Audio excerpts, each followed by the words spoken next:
جیسا کہ آپ لوگوں کو یہ معلوم ہے کہ آج کے اس نشست میں آپ کی آواز نہیں آتی۔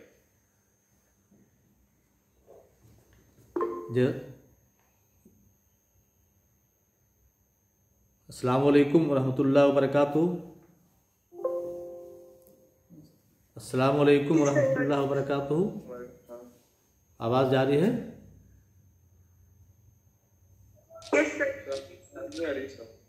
آواز صاف نہیں آ رہی آپ کی۔ آپ کی طرف آڈیو چیک کریں، ادھر تو کلیئر ہے، سارے لوگ بتائیں ٹھیک ہے آواز؟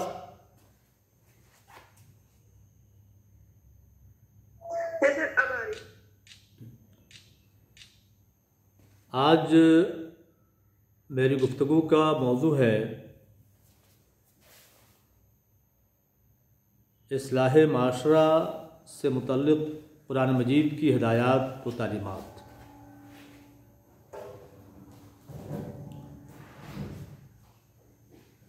آپ اور ہم جانتے ہیں کہ آج دنیا میں مادی ترقیاں بہت ہو رہی ہیں، علاقائی سطح پر، ضلعی سطح پر، صوبائی سطح پر، ملکی سطح پر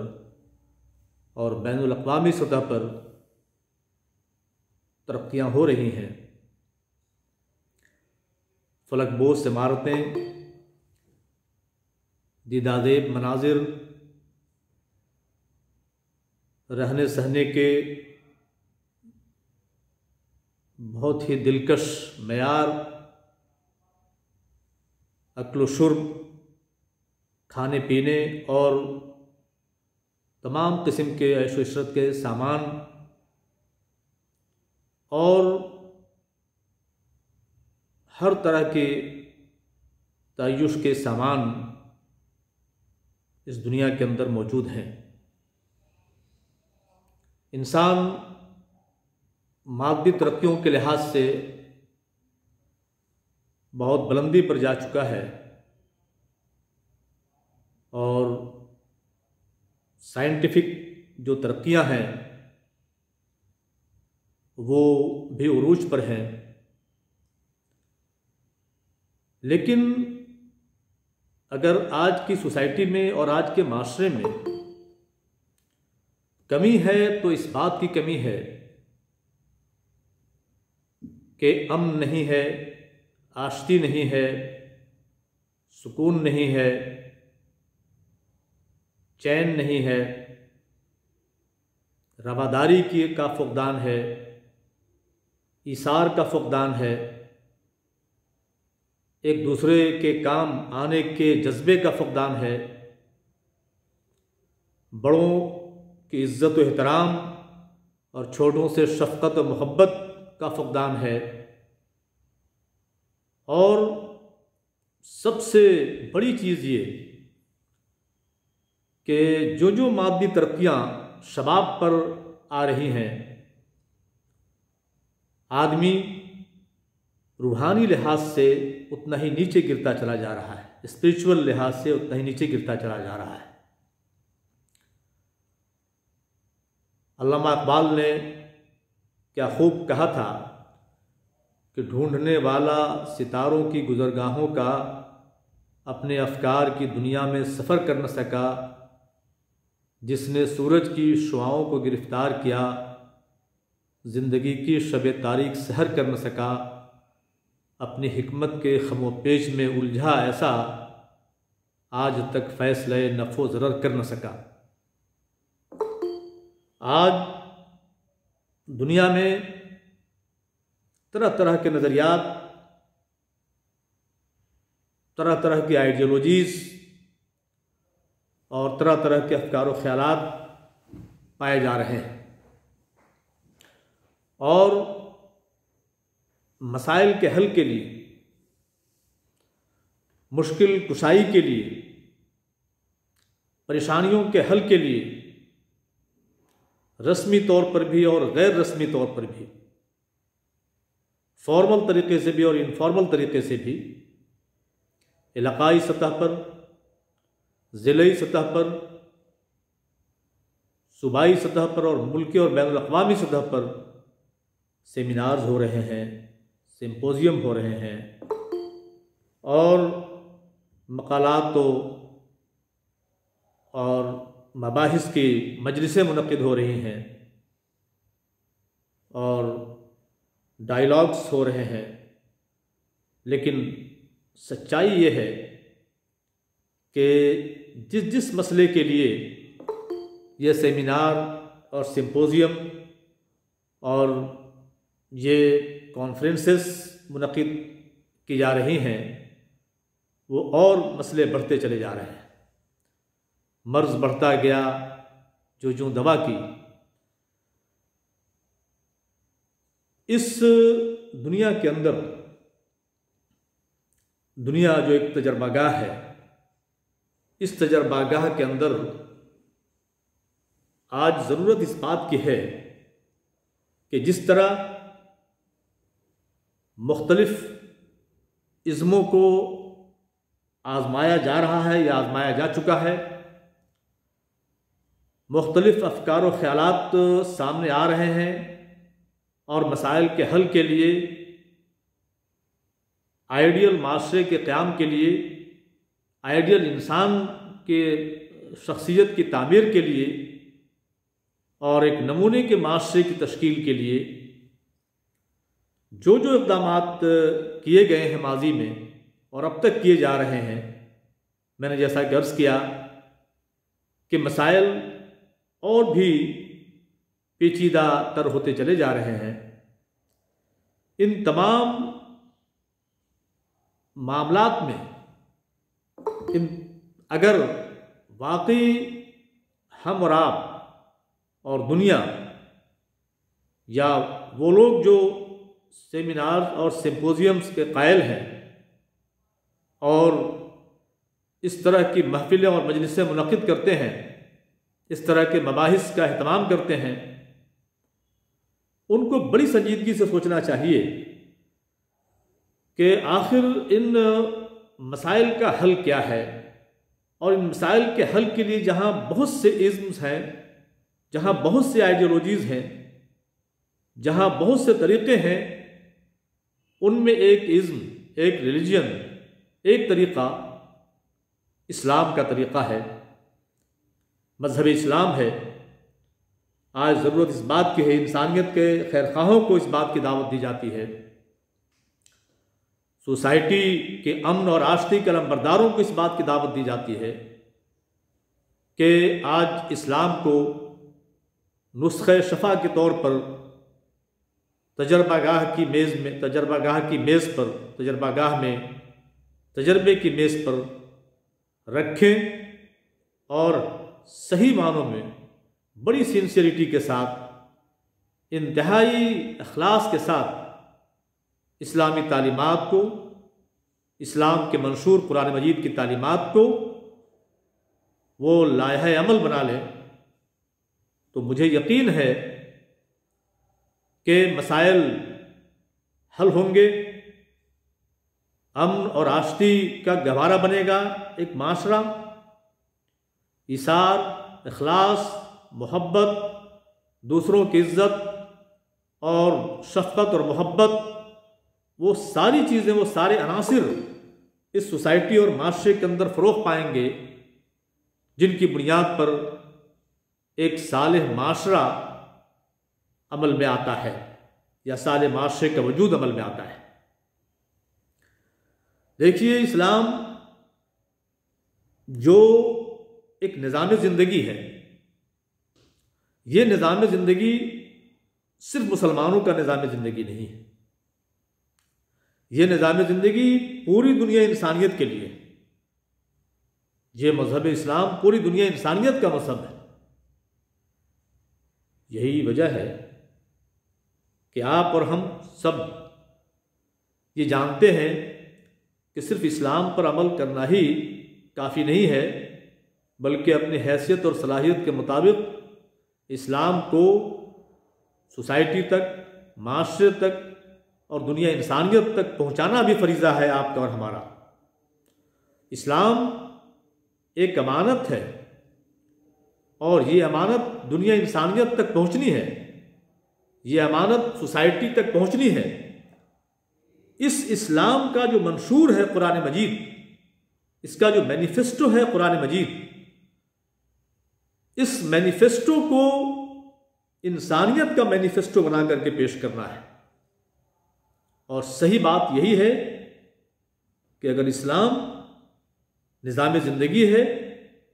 تو اسلام کا یہ مینیفیسٹو، یہ منشور، جس طرح سے اسلام پوری دنیا انسانیت کے لیے ہے، اسی طرح سے اسلام کا یہ مینیفیسٹو، اسلام کا یہ منشور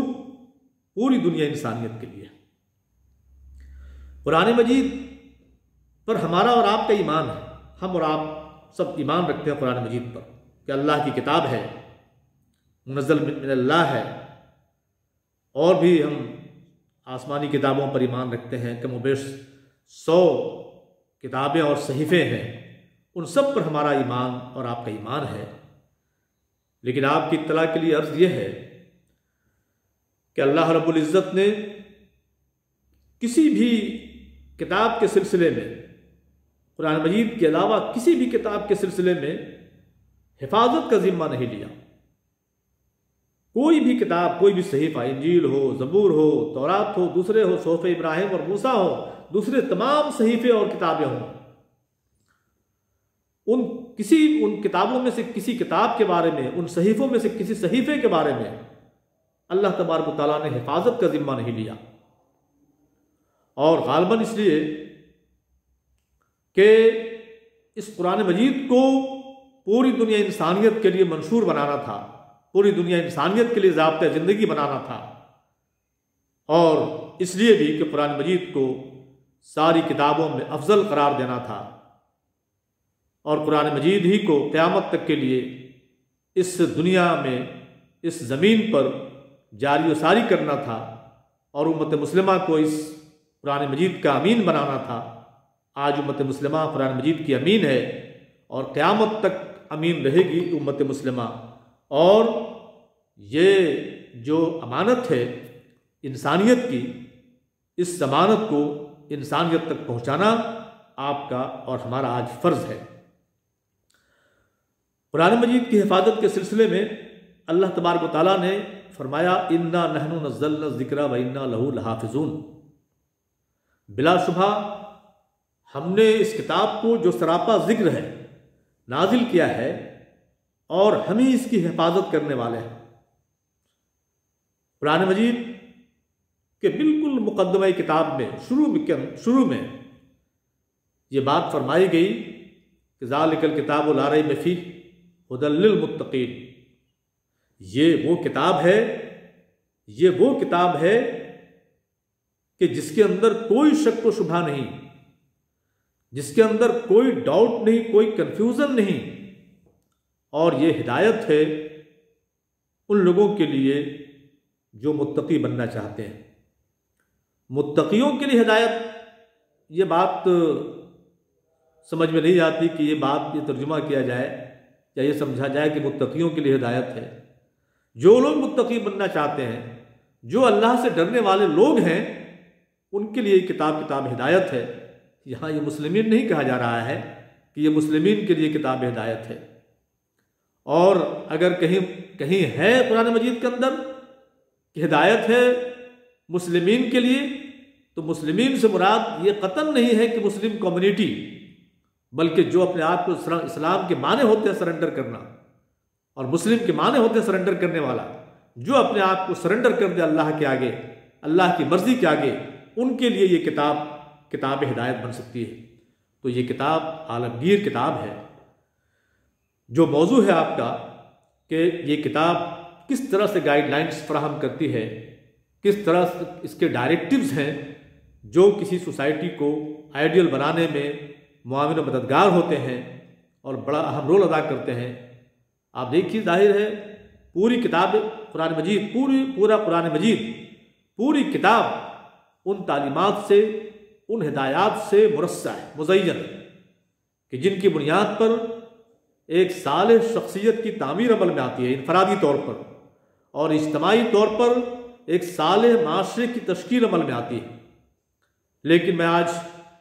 چند نکات کی طرف آپ کی توجہ مبذول کرانا چاہوں گا۔ سب سے پہلی چیز کہ دیکھیے کتنی اہم بات ہے کہ قرآن مجید انسانوں کو، ساری دنیا کے انسانوں کو تمام باطل خداؤں کی خدائی کے جھرمٹ سے نکال کر ایک خدا کا علمبردار بنا دینے کے علمبردار ہی کتاب۔ توحید کا جو تصور ہے، ونس آف گاڈ کا جو تصور ہے، ونس آف اللہ کا جو تصور ہے، وہ تصور دیکھیے کتنا معنی خیز ہے، کتنا کمپریہنسو ہے، کتنا جامع ہے وہ تصور کہ لا الہ الا اللہ محمد رسول اللہ، سارے باطل خداؤں کا انکار کیا جاتا ہے، سارے جھوٹے خداؤں کا انکار کیا جاتا ہے۔ وہ جھوٹے خدا چاہے نفس کی شکل میں ہو، ہر دور میں جھوٹے خداؤں کی شان الگ ہوتی ہے اور جھوٹے خداؤں کے مظاہر الگ الگ ہوتے ہیں۔ کبھی پتھر کے بت جھوٹے خدا تھے حضرت ابراہیم علیہ السلام کے سامنے، اور کبھی فرعون اور حامان اور قارون اور شداد تھے، اور کبھی آپ دیکھیے نبی کریم صلی اللہ علیہ وسلم کے زمانے میں جو جھوٹے خداؤں کی شکل میں جو تھے، لات، عزا، حبل اور منات، اور آج کے جھوٹے خدا یہ جو ہم کبھی کبھی برادری کے سامنے سرنڈر کرتے ہیں، ساری تعلیمات کو جاننے کے باوجود، ساری ہدایات کو جاننے کے باوجود، کبھی ہم علاقائیت کے سامنے سرنڈر کرتے ہیں، حقائق جاننے کے باوجود، ریئلٹیز جاننے کے باوجود، کبھی ہم مسلک فکر اور مکتبہ فکر کے سامنے سرنڈر کرتے ہیں، کبھی ہم کرسی کے سامنے سرنڈر کرتے ہیں۔ تو یہ سب کبھی ہم نفس کے سامنے ہمیشہ دن بھر کے کئی اوقات میں آپ دیکھیں کہ نفس کے سامنے ہم کتنا سرنڈر کرتے ہیں، ہمارا جو نفس کہتا ہے اس کے سامنے ہم کس طرح سرنڈر کرتے ہیں۔ تو یہ سارے جھوٹے خداؤں سے، وہ جھوٹے خدا جو مادی شکل میں جھوٹے خدا ہوں، یا وہ جھوٹے خدا جو مانوی یہ شکل میں جھوٹے خدا ہوں، ان سارے جھوٹے خداؤں سے نجات دلاتا ہے یہ عقیدہ، توحید کا عقیدہ۔ توحید کا عقیدہ انسان کو شرف کا، عزت کا علمبردار بناتا ہے، اور ایک خدا کا علمبردار بنا کر کے اس کو اس شرف سے ہمکنار کرتا ہے کہ کائنات کی ساری چیز، جتنی چیزیں کائنات کے اندر ہیں، وہ ساری چیزیں کائنات کی وہ سب بنائی گئی ہیں، تمہارے لیے بنائی گئی ہیں۔ کائنات تمہاری معبود نہیں ہے، کائنات تمہاری غلام ہے، کائنات تمہارے لیے مسخر کی گئی ہے۔ سورج، چاند، زمین، آسمان، جتنی چیزیں ہیں اس کائنات کے اندر، جتنی مخلوقات ہیں، جتنے موجودات ہیں اس کائنات کے اندر، یہ ساری چیزیں تمہارے لیے بنائی گئی ہیں۔ وَسَخَّرَ لَكُم مَّا فِي السَّمَاوَاتِ وَالْأَرْضِ جَمِيعًا مِّنْهُ، آسمان و زمین کی ساری چیزیں تمہارے لیے بنائی گئی ہیں۔ دیکھیے یہی تصور، قرآن مجید کی یہی تعلیم کس طرح سے ایک آدمی کو توحید کا علمبردار بنا دیتی ہے، اور کس طرح جھوٹے خداؤں کا قلادہ اس کی گردن سے اتار کر ایک خدا کا علمبردار یہ عقیدہ بنا دیتا ہے ایک انسان کو۔ تو سب سے بڑی چیز یہ ہے، ایک آئیڈیل شخصیت کی تعمیر کے لیے، ایک آئیڈیل معاشرے کے لیے جو تعلیم ہے عقیدے کے طور پر، جو عقائد ہے، بنیادی عقائد میں یہ توحید کا عقیدہ کہ اللہ اس دنیا کا زمین، ہم اللہ کی زمین پر رہتے ہیں، اللہ کا دیا ہوا کھاتے ہیں، یہ زمین اللہ کی، یہ آسمان اللہ کا۔ یہ مشرکین مکہ بھی سب اعتراف کرتے تھے کہ اللہ کی زمین، اللہ کا آسمان، اللہ روزی دینے والا، اللہ مارنے والا، اللہ جلانے والا، سب کچھ۔ لیکن وہ اس کے ساتھ ساتھ جو ہے شرکا بھی انہوں نے بنا رکھے تھے، فرشتوں کو خدا کی بیٹیاں کہتے تھے، اور دوسرے شرکا بنا رکھے تھے اللہ تبارک و تعالیٰ کی، اللہ تعالیٰ کے معبود ہونے میں دوسرے شرکا بنا رکھے تھے، لات، عزا، حبل اور منات بنا رکھے تھے۔ تو اصل توحید یہ ہے،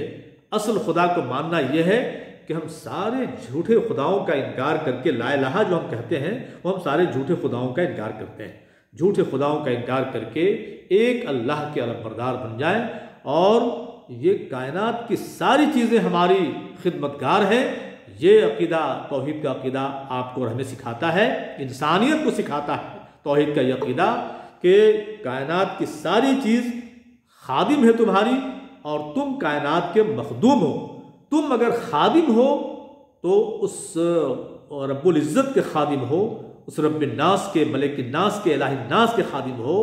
کہ جس کی زمین پر تم رہ رہے ہو، جس کا دیا ہوا کھا رہے ہو، جس کی دی ہوئی ہوا میں سانس لے رہے ہو، جس نے یہ نعمتیں تم کو دی، یہ مادی نعمتیں اور روحانی نعمتیں، یہ ساری نعمتوں سے جس نے نوازا ہے، اس کے تم علمبردار ہو۔ تو یہ توحید کا عقیدہ کس طرح سے انسان کو، انسان کے شرف و عظمت سے ہمکنار کرتا ہے، آپ نے دیکھا۔ اور خدا کی رضا، خدا کی خوشنودی، توحید کے عقیدے کے کنیات تک، اس کے رموز و اسرار تک ہم اللہ کے رسول پر ایمان لائے بغیر نہیں پہنچ سکتے۔ جس طرح کلمہ طیبہ کے یہ 2 جز ہیں، لا الہ الا اللہ محمد رسول اللہ۔ ایک شخص کہے کہ بھئی ہم تو اللہ کو مانتے ہیں اور اللہ کے رسول کو، کیا اللہ کے رسول بھی تو اللہ ہی کو مانتے تھے؟ یہ اس کا ایمان کافی نہیں، اس کا کلمہ کافی نہیں ہے۔ اللہ کی رضا اور اللہ کی خوشنودی حاصل کرنے کا جو سب سے مؤثر ترین ذریعہ ہے، جو سب سے مستند ترین ذریعہ ہے، جو موسٹ آتھینٹک سورس ہے، وہ اللہ کے رسول صلی اللہ علیہ وسلم ہے۔ اور اللہ کے رسول صلی اللہ علیہ وسلم پر ایمان لائے بغیر ہم اور آپ مسلمان نہیں ہو سکتے۔ اللہ تبارک و تعالیٰ نے قرآن مجید کے اندر یہ فرما دیا کہ قُلْ إِن كُنتُمْ تُحِبُّونَ اللَّهَ فَاتَّبِعُونِي يُحْبِبْكُمُ اللَّهُ۔ اے محمد صلی اللہ علیہ وسلم، آپ یہ فرما دیجئے کہ اگر اے لوگو، تم لوگ اگر اللہ سے محبت کرتے ہو تو تم میری اتباع کر لو، جب اللہ تعالیٰ تمہیں محبوب بنائے گا۔ اور پھر نبی کریم صلی اللہ علیہ وسلم کے بارے میں جہاں ایک طرف سورہ القلم میں یہ سند دی جاتی ہے اللہ تبارک و تعالیٰ کی طرف سے کہ اِنَّكَ لَعَلَىٰ خُلُقٍ عَظِيمٍ، کہ بلا شبہ آپ اخلاق کے بلند ترین مرتبے پر فائز ہیں، وہیں یہ بات کہی جاتی ہے کہ لَقَدْ كَانَ لَكُمْ فِي رَسُولِ اللَّهِ أُسْوَةٌ حَسَنَةٌ، کہ لوگوں تمہارے لیے نبی کریم صلی اللہ علیہ وسلم کی زندگی میں ایک بہترین نمونہ ہے۔ تو جب تک کہ ہم اللہ کے رسول پر ایمان نہیں لائیں گے، جب تک کہ اللہ کے رسول پر ہمارا عقیدہ نہیں ہوگا، اس وقت تک ہم اللہ کی رضا کے علمبردار بن نہیں سکتے، اور توحید کی صحیح تعلیمات سے ہم مستفیض نہیں ہو سکتے، اور پھر ہم اس زمین پر ایک امن اور سکون اور آشتی پیدا کرنے کا جو ذریعہ ہے، یہ تعلیمات جو ذریعہ ہیں، اس ذریعے تک ہم پہنچ نہیں سکتے۔ تیسرا جو عقیدہ، بنیادی عقیدہ ہے، وہ آخرت کا عقیدہ ہے۔ آپ یہ دیکھیے کہ آخرت کا عقیدہ، قرآن مجید کی تعلیمات، قرآن مجید میں ظاہر ہے آخرت سے متعلق جو چیزیں ہیں، جو تعلیمات ہیں، وہ آپ دیکھیے ایک جو دنیا کے آزمائش گاہ اور دنیا کی امتحان گاہ ہونے سے متعلق جو آیتیں ہیں، سینکڑوں آیتیں ہیں، ان میں ایک آیت یہ ہے الذی خلقکم لیبلوکم ایکم احسن عملا، کہ وہ ذات جس نے تم کو پیدا کیا تاکہ تم کو آزمائے کہ تم میں کون اچھا کام کرتا ہے۔ انا جعلنا ما علی الارض زینۃ لہا لنبلوہم ایہم احسن عملا، کہ جو کچھ اس زمین پر ہے ہم نے اس کو اس زمین کی زینت کے طور پر بنایا ہے تاکہ ہم آزمائیں، ان کو آزمائیں کہ کون ان میں سے اچھا کام کرنے والا ہے، کون اچھا عمل کرنے والا ہے۔ آخرت کا عقیدہ اتنا صاف اور شفاف عقیدہ قرآن مجید پیش کرتا ہے کہ یہ دنیا امتحان گاہ ہے، یہ دنیا مسافر کے ٹھہرنے کی ایک جگہ جو ہوتی ہے، عارضی جگہ، اس کی طرح یہ دنیا ہے۔ یہ دنیا آخرت کی کھیتی ہے، دنیا مزرع الآخرہ۔ اسی لیے نبی کریم صلی اللہ علیہ وسلم نے یہ فرمایا کہ تم دنیا میں ایسے رہو جیسے ایک مسافر رہتا ہے، کن فی الدنیا کأنک غریب، تم دنیا میں ایسے رہو جیسے ایک مسافر رہتا ہے۔ اس کنٹیکسٹ میں یہ بات آپ ملاحظہ فرمائیے کہ آج دنیا کے حصول کے لیے، کرسی کے حصول کے لیے، اسباب کے حصول کے لیے، مال و جاہ کے حصول کے لیے جائز ناجائز، حرام حلال، سارے حدود پھلانگ دیے جاتے ہیں۔ آپ دیکھیے کہ اس دنیا کی حقیقت کیا ہے. قرآن مجید کی تعلیمات کی روشنی میں یہ دنیا امتحان گاہ ہے. اور میں نے جیسے ابھی حدیث پڑھی آپ کے سامنے کہ تم دنیا میں ایسے رہو جیسے ایک مسافر رہتا ہے. مسافر کی منزل کہیں اور ہوتی ہے، لیکن راستہ وہ طے کرتا ہے. راستے کی پریشانیاں بھی جھیلتا ہے، راستے کی جو مشکلات ہیں ان مشکلات کا مقابلہ کرتا ہے. راستے میں جو اس کو تکالیف ہوتی ہے، کسی بھی قسم کی تکالیف ہوتی ہیں، ان تکالیف کو جھیلتا ہے. لیکن اس کی منزل کبھی بھی اس کی نظروں سے اوجھل نہیں ہوتی. ہاں، راستے کے بارے میں وہ چاہتا ضرور ہے کہ اس کا راستہ اچھی طرح گزر جائے، اس کا راستہ بھی بہت ہی اطمینان کے ساتھ گزر جائے، آرام دہ طریقے سے اس کا راستہ گزر جائے. سفر کرتا ہے تو ریزرویشن بھی کراتا ہے، وہ سامان سفر بھی ساتھ لیتا ہے، وہ اچھے رفیق سفر بھی تلاش کرتا ہے، اور راستے میں ریفریشمنٹ کی چیزوں سے فائدہ بھی اٹھاتا ہے. لیکن کبھی بھی اپنی منزل بھولتا نہیں ہے. تو دنیا میں جو چیزیں ہیں ان دنیا سے ہم فائدہ اٹھائیں. دنیا ہمارے لیے ناجائز نہیں ہے، دنیا ہمارے لیے فاربیڈن ٹری کی حیثیت نہیں رکھتی ہے. دنیا اگر ہمیں منزل تک لے جانے کے لیے ایکسلریٹر کا کام کر رہی ہو، اگر آخرت تک پہنچانے کے لیے ایکسلریٹر کا کام کر رہی ہو، تو یہ دنیا حسنہ ہے جس کے لیے ہمیں اور آپ کو سکھایا گیا ہے کہ ربنا آتنا فی الدنیا حسنۃ وفی الآخرۃ حسنہ. اے اللہ ہمیں اس دنیا کے اندر بھی حسنہ دے اور آخرت کے اندر بھی حسنہ دے. تو یہ دنیا تو وہاں کے لیے ایکسلریٹر بن جاتی ہے. جنگل میں نہیں جانا ہے، کنارہ کشی اختیار نہیں کرنا ہے، رحمانیت کا طریقہ اختیار نہیں کرنا ہے، سوسائٹی میں رہنا ہے اور سوسائٹی کے لوگوں کے لیے کام کرنا ہے. دیکھیے ایک حدیث مجھے یاد آ رہی ہے کہ خیرکم من ینفع الناس، تم میں بہترین آدمی وہ ہے جو لوگوں کو فائدہ پہنچائے. اب لوگوں کو فائدہ پہنچائے، اب یہ دیکھیے، اور وہ حدیث سامنے رکھیے کہ الخلق عیال اللہ، کہ مخلوق اللہ کے خاندان کے لوگ ہیں، اور مخلوق میں بھی انسان جو ہے اشرف المخلوقات ہے. اس کے بارے میں آپ دیکھیے کہ اللہ کے خاندان بتائے جا رہے ہیں. تو اللہ کے خاندان والوں کے ساتھ ہمارا سلوک و برتاؤ ہونا چاہیے، اور اللہ کے خاندان والوں کے ساتھ ہمارا تعلق ہونا چاہیے. اگر اللہ کے خاندان والوں کے ساتھ ہمارا تعلق نہیں ہے، اللہ کے خاندان کے ساتھ اگر ہمارا صحیح برتاؤ نہیں ہے، اور اللہ کے خاندان کا جو دائرہ شروع ہوتا ہے وہ اپنے ماں باپ سے، بھائی بہن سے، رشتہ داروں سے، اعزاء و اقارب سے، معاشرے کے مفلوق الحال اور بدحال لوگوں سے، اور جتنے بھی انسان ہیں اس دنیا کے اندر، اس سوسائٹی کے اندر، اس معاشرے کے اندر، وہ سب کے سب جو ہے اللہ کے خاندان کے لوگ ہیں. تو میں عرض کر رہا تھا کہ سوسائٹی کو چھوڑ کر کے، معاشرے کو چھوڑ کر کے، دنیا کو چھوڑ کر کے یہ نجات نہیں ملتی ہے، بلکہ اللہ کے رسول اللہ کی اس حدیث کے مطابق کہ آپ دنیا میں آپ کا جو انوالومنٹ ہوگا اور دنیا کے لوگوں کے ساتھ آپ کا جو حسن سلوک ہوگا اور ان سارے لوگوں کے جو حقوق ہیں ان حقوق کی ادائیگی ہوگی، یہی چیزیں تم کو اصل منزل کی طرف لے جائیں گی. میں نے بتایا کہ اگر یہ دنیا آپ کو اس منزل کے لیے، آخرت کے لیے اگر دنیا ایکسلریٹ کر رہی ہے تو یہ دنیا تو حسنہ ہے جس کے لیے آپ کو اور ہم کو دعا مانگنی چاہیے، دعا کرنی چاہیے. یہ دنیا اگر اس آخرت کی منزل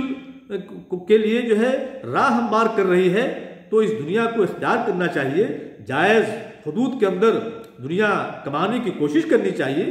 دنیا کو حاصل کرنے کے لیے، دوڑ بھاگ کرنے کے لیے قرآن مجید میں ترغیب نہیں دی گئی ہے کہ دوڑ بھاگ کرو دنیا کے بارے میں، لیکن اس غلط فہمی کو ضرور دور کیا گیا ہے کہ جہاں ایک شخص یہ سمجھتا ہو کہ آخرت کی کامیابی کے لیے، اللہ کی رضا کو حاصل کرنے کے لیے یہ دنیا چھوڑ کر کے جنگل میں پناہ لے لینی چاہیے، روحانیت کا طریقہ اختیار کرنا چاہیے، تو یہ بالکل نہیں ہے. وہ حدیث پڑھی میں نے آپ کے سامنے کہ تم دنیا میں ایسے رہو جیسے مسافر رہتا ہے. مسافر یقیناً راستے کے بارے میں بھی چاہتا ہے کہ اس کا راستہ بھی خوشگوار ہو جائے، راستے میں بھی اس کو آرام ملے، سہولتیں ملے. ہم یقیناً اس زندگی کے لیے جی رہے ہیں، وہ اصل منزل ہماری ہے، آخرت ہماری منزل ہے. یا ایھا الذین آمنوا اتقوا اللہ ولتنظر نفس ما قدمت لغد. اے لوگوں جو ایمان لائے ہو، اللہ سے ڈرو، اور ہر شخص کو اس بات کے لیے فکر مند ہونا چاہیے کہ اس نے کل کی زندگی کے لیے کیا کچھ بھیج رکھا ہے. اس لیے نبی کریم صلی اللہ علیہ وسلم نے فرمایا الکیس منا من دان نفسہ وعمل لما بعد الموت، کہ میری امت کا انٹلیکچوئل، میری امت کا کیس کے معنی ہوتے ہیں ذہین اور انٹلیکچوئل کے، ذکی کے معنی میں، کہ میری امت کا ذہین آدمی وہ ہے جو اپنے نفس کو قابو میں رکھے اور موت کے بعد کی زندگی کے لیے عمل کرے، نفس کو ختم نہیں کر دے، دنیا سے بے تعلق نہیں ہو جائے، ماں باپ بیوی بچوں سے بے تعلق نہیں ہو جائے، قابو میں رکھے کہ ان معاملات کو دیکھتے ہوئے، ماں باپ بھائی بہن بیوی بچوں کو دیکھتے ہوئے وہ جائز حدود اور جائز اور ناجائز میں تمیز کھو نہ دے۔ یہ اس پہ الرٹ رہنا چاہیے، اس پر ہوشیار رہنا چاہیے اس کو۔ یہی وجہ ہے کہ قرآن مجید کے ایک آیت میں فرمایا گیا کہ یا ایھا الذین آمنوا لا تلھکم اموالکم ولا اولادکم عن ذکر اللہ ومن یفعل ذلک فاولئک هم الخاسرون۔ اے لوگوں جو ایمان لائے ہو، تم کو تمہارے مال اور تمہاری اولاد اللہ کے ذکر سے غافل نہ کر دیں، اللہ کی یاد سے غافل نہ کر دیں۔ جو لوگ اللہ کے ذکر سے غافل ہو گئے، جو اللہ کی یاد سے غافل ہو گئے، دراصل یہی لوگ خسارے میں رہنے والے لوگ ہیں۔ تو میں یہ عرض کر رہا تھا کہ یہ دنیا امتحان گاہ ہے۔ امتحان گاہ ایک طالب علم کے لیے معراج نہیں ہوتی۔ معراج تک پہنچنے کا ذریعہ تو ہو سکتا ہے کسی حد تک، وہ ذریعہ ہے۔ دنیا امتحان گاہ معراج نہیں ہوتی، امتحان گاہ اصل نہیں ہوتی۔ امتحان گاہ وہ ذریعہ ہے کہ جو آپ کو کامیابی اور کامرانی سے ہمکنار کرے۔ تو یہ دنیا ہمارے لیے یہ اصل کامیابی اور کامرانی سے ہمکنار کرنے کے لیے یہ دنیا ہمیں فراہم کی گئی ہے، اور اس دنیا میں ہم کو ایک امتحان دہندہ کی حیثیت سے، ایک ایگزامنی کی حیثیت سے رہنا ہے۔ آخرت کا یہ عقیدہ جب انسان کو یہ سکھاتا ہے کہ تم اس دنیا میں ذمہ دار ہو، تم اس دنیا میں رسپانسبل ہو، تم اس دنیا میں جواب دہ ہو، تمہیں ایک ایک عمل کی جواب دہی کرنی پڑے گی، ایک ایک عمل کی، ایک ایک فکر کی، ایک ایک دل میں جو خیالات اور وسوسے آتے ہیں ان ساری وسوسوں کی سب کی جواب دہی اور ذمہ داری تمہارے سر ہے، اور تم کو جواب دینا ہوگا اللہ تبارک و تعالیٰ کے سامنے۔ تو یہ عقائد آپ دیکھیے کہ کتنا زبردست رول ادا کرتے ہیں ایک آئیڈیل فرد کی تعمیر کے لیے اور ایک آئیڈیل معاشرے کی تعمیر کے لیے۔ اس کے علاوہ جو چیزیں جو بعض بہت اہم تعلیمات ہیں، ان تعلیمات کی طرف میں آپ کی توجہ مبذول کرانا چاہتا ہوں۔ قرآن مجید کے ظاہر ہے جو بے شمار آیات ہیں، میں نے جیسا کہ عرض کیا کہ پورا قرآن مجید جو ہے ان تعلیمات سے بھرپور ہے، ان تعلیمات سے مزین ہے، مرصع ہے کہ جو تعلیمات ایک فرد کی تعمیر کے لیے، ایک معاشرے کی تعمیر کے لیے ماحول ہموار کرتے ہیں، بلکہ وہ ایکسلریٹر کا کام کرتے ہیں۔ لیکن میں قرآن مجید کی ایک آیت پڑھتا ہوں، اور اسی آیت میں جو 6 چیزیں ہیں، 5-6 چیزیں ہیں،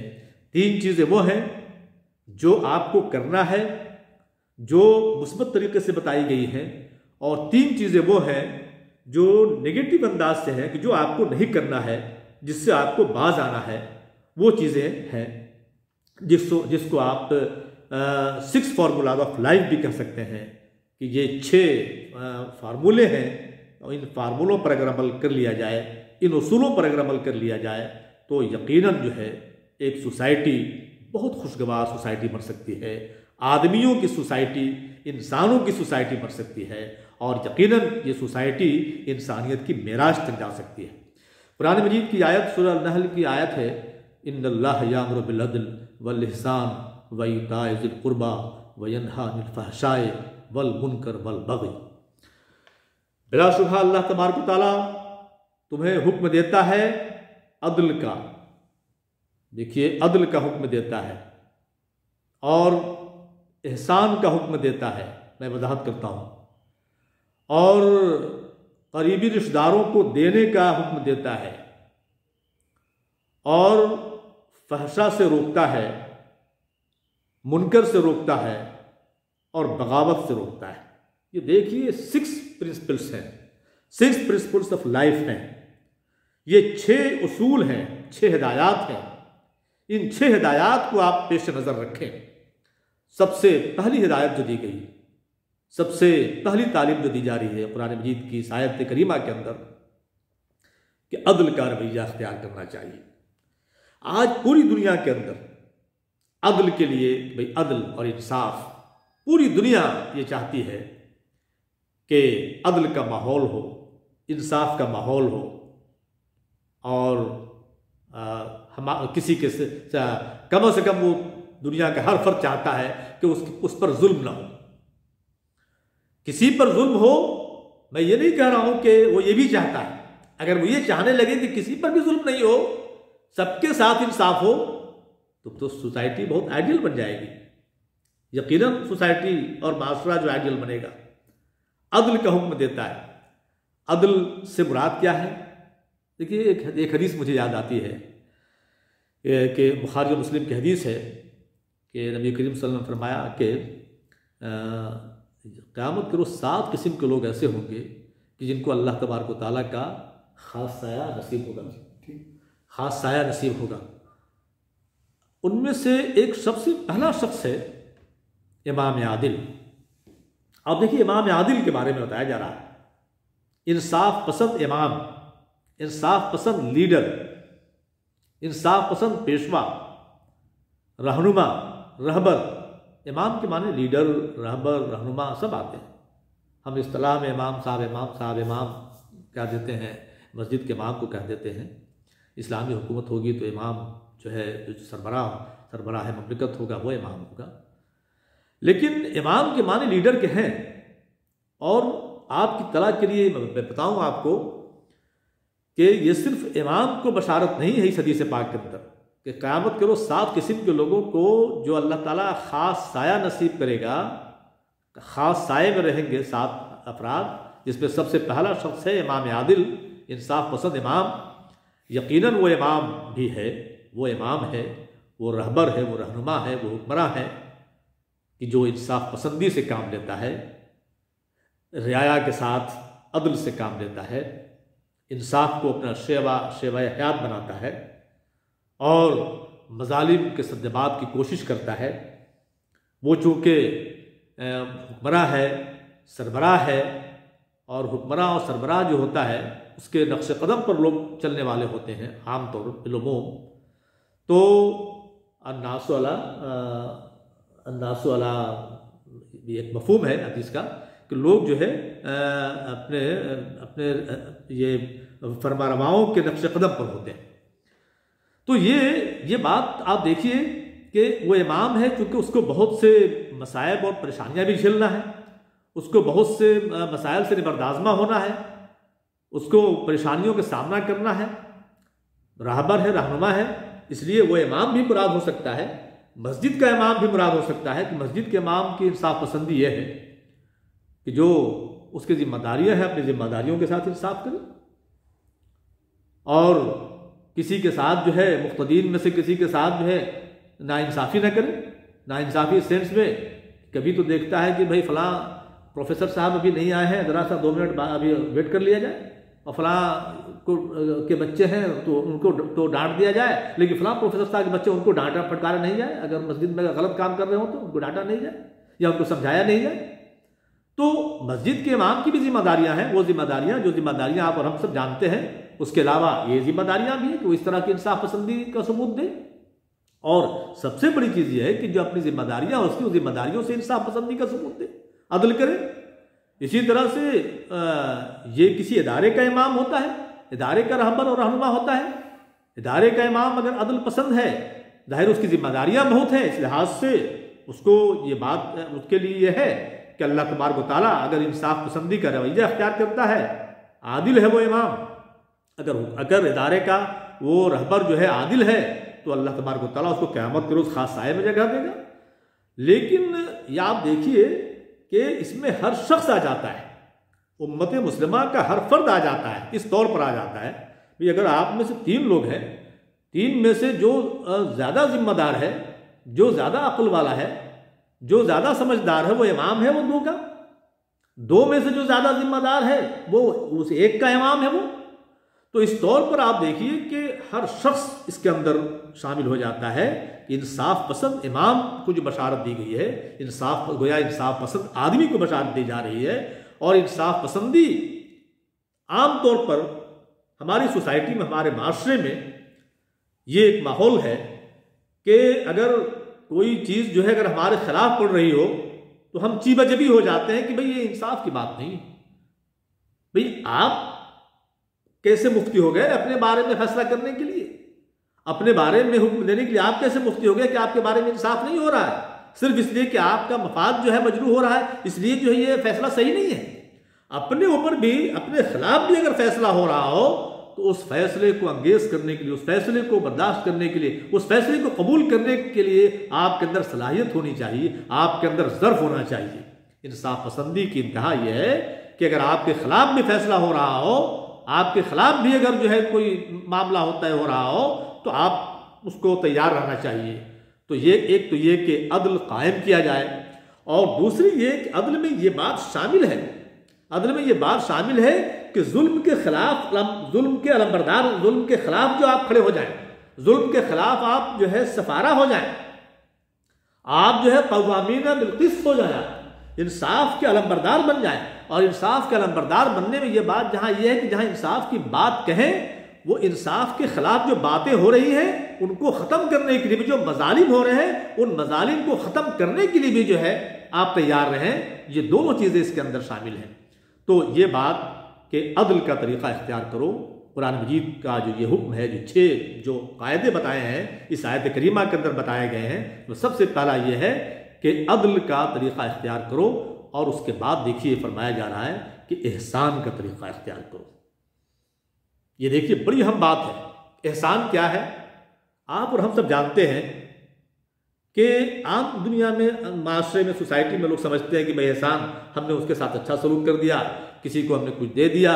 کسی کے ساتھ جو نرمی اور رواداری کا رویہ اختیار کر لیا، یہ احسان ہو گیا. احسان کے جو معنی ہوتے ہیں، جو احسان عربی کا لفظ ہے، اور احسان کے جو معنی ہوتے ہیں وہ اچھا کرنے کے معنی میں ہوتے ہیں. اور قرآن مجید میں یہ لفظ جو ہے بہت ہی جامع مفہوم میں استعمال کیا گیا ہے کہ سوسائٹی، ایک سوسائٹی تو بن جائے گی، آدمیوں کی سوسائٹی تو بن جائے گی، اور انسانوں کی سوسائٹی تو بن جائے گی، لیکن آئیڈیل سوسائٹی صرف عدل کی بنیاد پر نہیں بن سکتی ہے. عدل میں بتاتا ہوں آپ کو کہ عدل میں یہ بات شامل ہے کہ بھئی اگر وہ ہمارے ساتھ اگر اچھا کر رہا تو ہم بھی اس کے ساتھ اچھا کریں گے، یہ عدل ہے. وہ اگر ہمارے یہاں 2 بار آتا ہے تو ہم بھی اس کے یہاں 2 بار جائیں گے. اگر اس نے ہمارے 2 کام کیے ہیں تو ہم بھی اس کے 2 کام کریں گے. یہ عدل ہے. عدل کی بنیاد پر ایک سوسائٹی تو بن سکتی ہے، ایک انسانی معاشرہ تو تشکیل پا سکتا ہے، لیکن جہاں تک آئیڈیل معاشرے کی بات ہے، جہاں تک نمونے کے معاشرے کی بات ہے، نمونے کے معاشرے کے لیے احسان کا طریقہ اختیار کرنا ہوگا. اور احسان کیا؟ احسان کیا؟ عدل سے بڑھ کر کے ہوگا. وہ ہمیں یہ نہیں دیکھنا ہوگا، ترازو لے کے نہیں بیٹھے رہنا پڑے گا کہ جو ہے بھئی اتنا اس نے ہمارے ساتھ 2 باتیں اچھی کی ہیں تو ہم بھی 2 باتیں اس کے ساتھ اچھی کریں. وہ ہمارے یہاں 2 بار آتا ہے، مہینے میں 2 بار آتا ہے تو ہم بھی اس کے یہاں 2 بار جائیں. اس کے ذریعے ایک کھرا معاشرہ تو بن سکتا ہے، ایک روکھا سوکھا معاشرہ تو بن سکتا ہے، لیکن آئیڈیل معاشرہ اور اصل انسانی معاشرہ جو صحیح معنوں میں آئیڈیل ہو، جو صحیح معنوں میں جو نمونے کا ہو، وہ نہیں بن سکتا ہے. احسان کا رویہ اختیار کرنا پڑے گا، احسان کا طریقہ اختیار کرنا پڑے گا. اس کے اندر ایثار بھی آئے گا، یعنی اس قربانی، اپنی ضرورتوں پر دوسروں کی ضرورتوں کو ترجیح دینے کی بات بھی ہوگی. وہ ہمارے ساتھ اچھا سلوک برتاؤ نہیں کرتا ہے لیکن ہم اس کے ساتھ اچھا سلوک برتاؤ کریں. یہ ساری چیزیں اس کے اندر آئے. رواداری کا طریقہ بھی اس کے اندر آئے گا، ہمدردی کا طریقہ بھی اس کے اندر آئے گا. اس کے اندر انسانیت اور شرافت کا جو انتہائی اعلیٰ معیار ہے اس معیار کو بھی برتا جائے گا. تو احسان کا مطلب ہوتا ہے اچھا کرنا، ٹو ڈو ایکسلنٹ،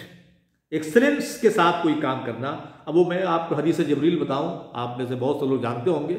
احسان کا جو مفہوم بتایا نبی کریم صلی اللہ علیہ وسلم نے، کہ اس حدیث جبریل اس حدیث کو کہی جاتی ہے جہاں احسان کا مفہوم بتایا ہے کہ احسان کیا ہے. تو اس کی وضاحت میں فرمایا گیا کہ احسان یہ ہے کہ تم اللہ کی عبادت ایسے کرو کہ جیسے تم اللہ کو دیکھ رہے ہو. اگر ہم اللہ کو دیکھ رہے ہیں تو ظاہر ہے ہمارا رنگ ڈھنگ، ہمارا انداز، ہمارے آداب کچھ اور ہوں گے. مثال کے طور پر میں کہیں کچھ بول رہا ہوں اور میں سمجھتا ہوں کہ اس ادارے کا سربراہ بھی ہمارے ساتھ بیٹھا ہوا ہے، یا اس ادارے کا سربراہ جو ہے یہاں آیا ہے، تو اس کے لحاظ سے پھر جو ہے ہماری جو ذمہ داری ہوگی اس کے اندر پرفیکشن پیدا کرنے کے لیے، اس کے اندر ایکسلنس پیدا کرنے کے لیے، اس کے اندر ایفیشینسی پیدا کرنے کے لیے، اس کے اندر جو ہے بہت ہی کمال پیدا کرنے کے لیے ہم کوشش کریں گے. تو احسان یہ ہے، عبادت میں احسان یہ ہے کہ تم گویا نماز میں احسان یہ ہے، عبادت میں احسان یہ ہے کہ اگر ہم اللہ کو دیکھ رہے ہوں، اور اگر ایسا نہیں ہو کہ بھئی ہم اللہ کو، اگر یہ احساس نہیں ہو سکے، یہ شعور نہیں بیدار ہو سکے، یا اس معیار تک اگر آپ اور ہم نہیں پہنچ سکے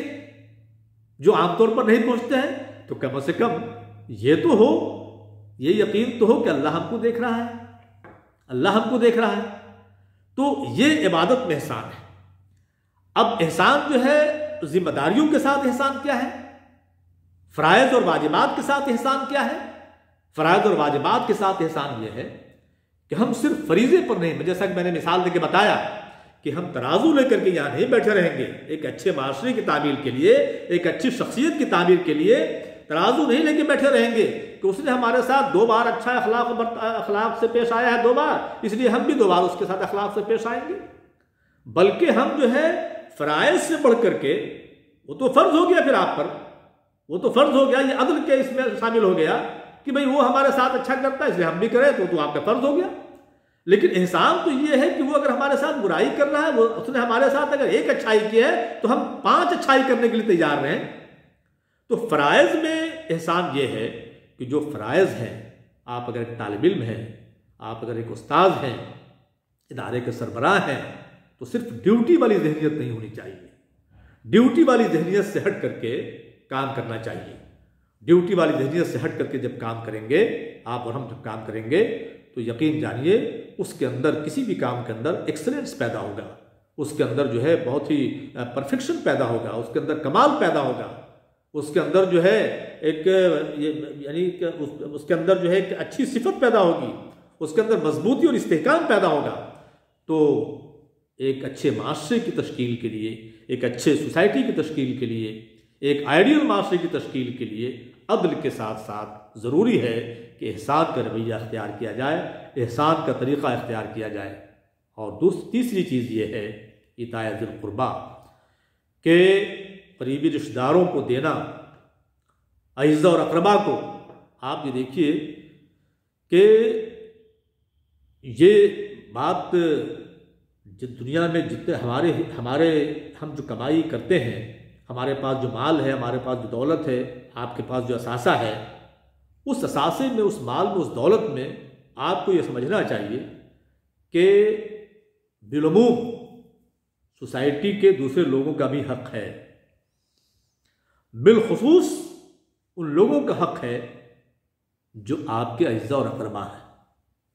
اور اعزاء و اقربا میں شروع ہوتا ہے والدین سے، بیوی بچوں سے، بھائی بہن سے۔ یہ کیسے آپ گوارا کریں گے، یا ایک انسان، یا ایک مسلمان کیسے گوارا کرتا ہے کہ بھئی ہم تو بہت خوش ہوں، لیکن ہے سوسائٹی میں یہی، عام طور پر رشتہ داری ایک دوسرے سے حسد کرتے ہیں، عام طور پر، اور رشتہ داری آپس میں چاہتے یہ ہیں، سوسائٹی میں کا جو ایک تلخ مشاہدے میں جو بات آتی ہے کہ بھئی چاہتے ہیں کہ بھئی ہم اس سے اوپر رہیں۔ ٹھیک ہے، یہ جذبہ کسی حد تک صحیح ہو سکتا ہے کہ ہم اس سے اوپر رہیں، لیکن یہ جذبہ تو بالکل مذموم ہے، انتہائی مذموم اور قبیح جذبہ ہے کہ وہ نیچے سے نیچا تر ہوتا چلا جائے۔ ایک نظام کے لیے، ایک سوسائٹی کے لیے، ایک معاشرے کے لیے، جسم کے ایک نظام کو درست کرنے کے لیے، ہاتھ کا نظام صحیح ہونے کے لیے، بھئی یہ تو بہت صحیح ہے کہ ایک انگلی چھوٹی ہے، ایک انگلی بڑی ہے۔ اگر واقعی سبھی انگلیاں برابر ہو جائیں تو اس ہاتھ کا نظام ہی خراب ہو جائے گا، سسٹم خراب ہو جائے گا۔ تو یقیناً چھوٹے بڑے ہوتے ہیں، اپنے اعزاء میں، اپنے اقربا میں چھوٹے بڑے بھی ہوتے ہیں، لیکن یہ خواہش کرنا کہ یہ چھوٹا ہی بنا رہے اور یہ اسی بالکل نیچے سے نیچے تر ہوتا چلا جائے، یہ جذبہ رکھنا، یہ جذبہ تو بہت ہی مذموم جذبہ ہے۔ اور اس لحاظ سے جو قریبی رشتہ دار ہیں، وہ قریبی رشتہ دار زیادہ حقدار ہیں۔ یہی وجہ ہے کہ صدقات، زکوٰۃ، عطیات اور جو چیزیں آپ جو اللہ کی راہ میں خرچ کرتے ہیں، اللہ کی راہ میں تو خرچ کرنے کا دائرہ اتنا وسیع ہے کہ آپ اپنی ذات پر بھی جو آپ خرچ کرتے ہیں جائز حدود کے اندر، اپنے بال بچوں پر بھی جو آپ خرچ کرتے ہیں جائز حدود کے اندر، اپنے ماں باپ پر جو خرچ کرتے ہیں، یہ سب عطاء ذی القربیٰ میں آ گیا کہ اپنے بال بچوں پر خرچ کرتے ہیں، اپنے ماں باپ پر خرچ کرتے ہیں، اپنے بھائی بہن پر خرچ کرتے ہیں۔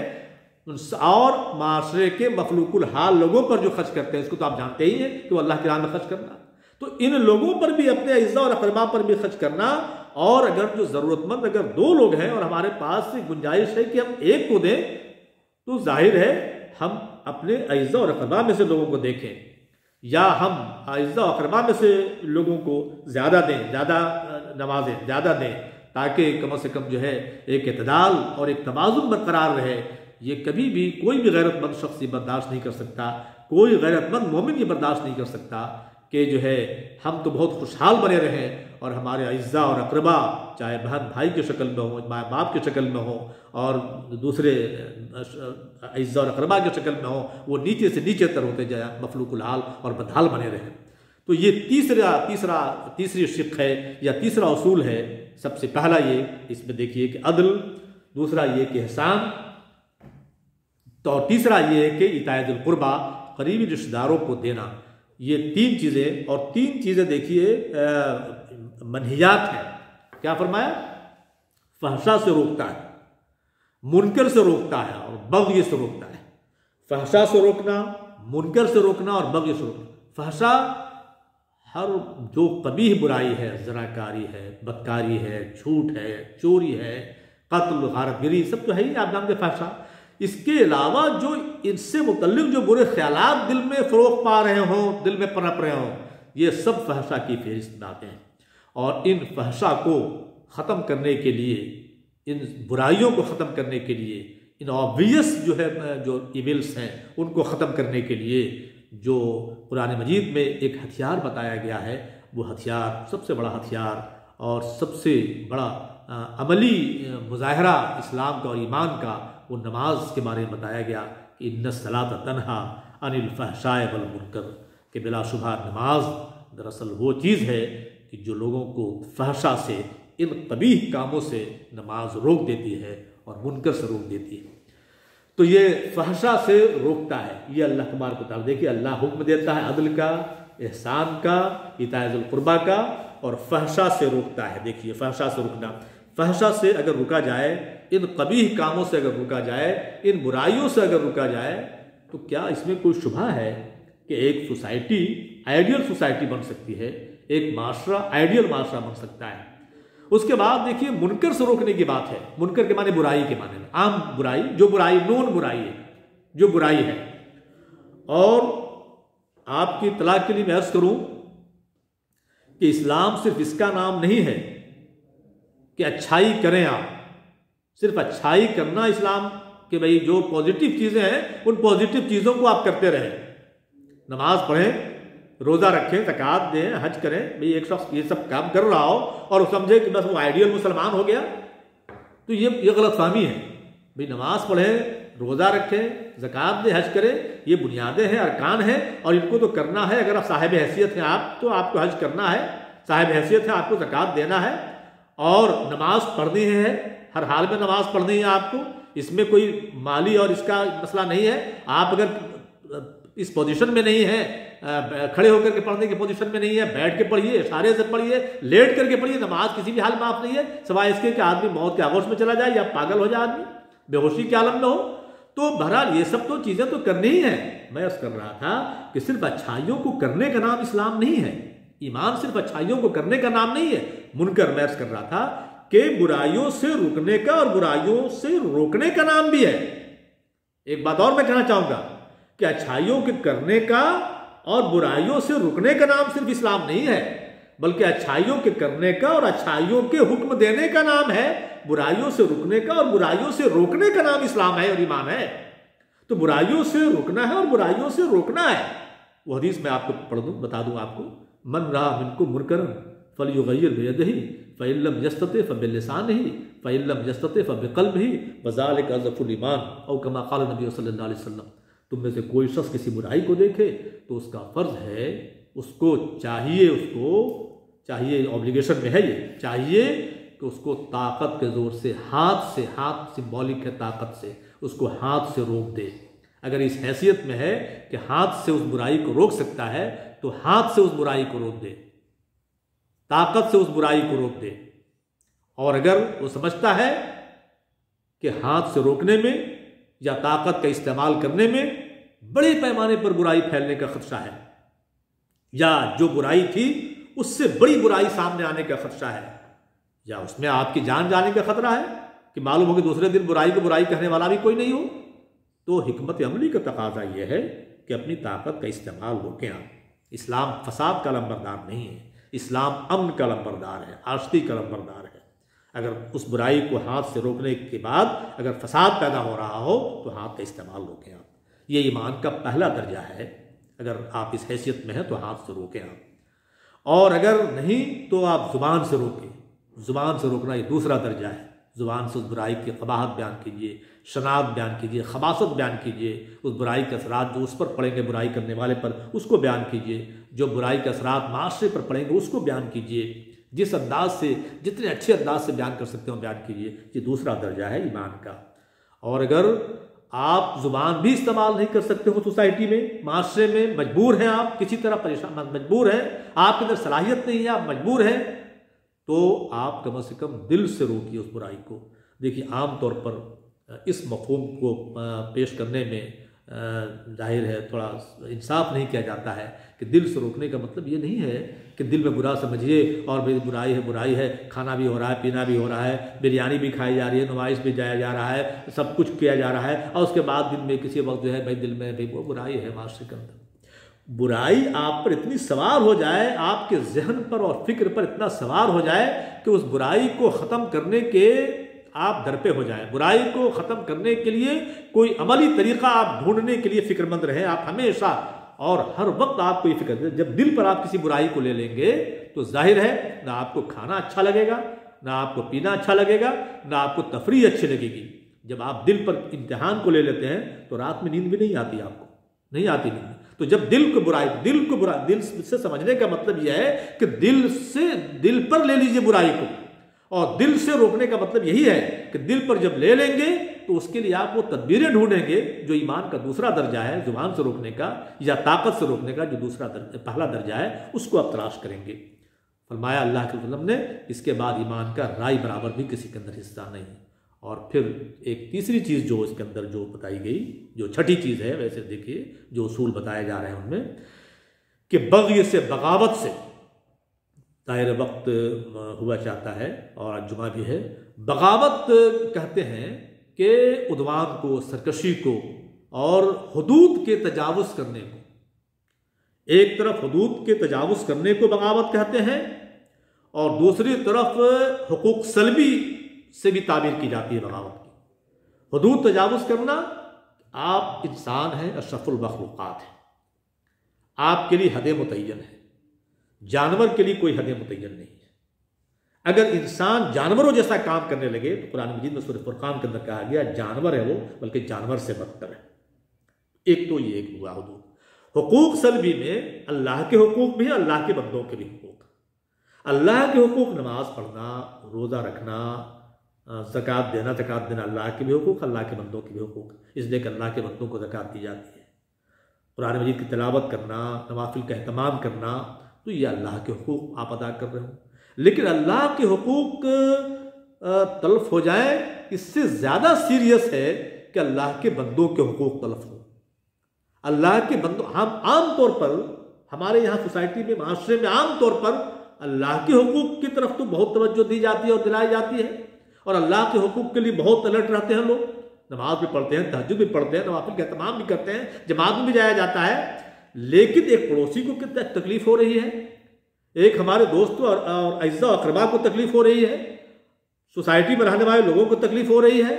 انسانوں کا سب سے بڑا حق، میں نے جو شروع میں بتایا تھا، سب سے بڑا حق یہ کہ اللہ کا دین، اللہ کا طریقہ، اللہ کا نظام اور اللہ کے اس نظام کا منشور قرآن مجید کیا ہم نے ان لوگوں تک پہنچا دیا جن کا حق تھا؟ جو لوگ نہیں جانتے ہیں اس کو، ان تک پہنچا دیا؟ اور ظاہر ہے اگر اللہ کے بندوں کے حقوق ہم نے تلف کیے تو ایک حدیث کی روشنی میں قیامت کے روز بڑے دیوالیہ پن کا شکار ہونا پڑے گا۔ میں بس انہی باتوں پر اسی گفتگو پر جو اپنی بات مکمل کرتا ہوں، اور پھر میں قرآن مجید کی اس آیت میں جو 6